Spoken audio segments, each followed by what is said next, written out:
ఎట్లా బతుకుడు ఎలా బతుకుడు తెలంగాణ జిల్లాలోన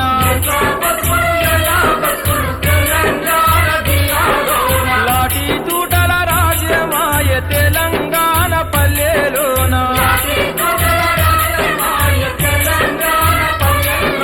మీసం మొలిసిన కొడుకుల చూసి ఆశాలెన్నో పెంచుకుంటే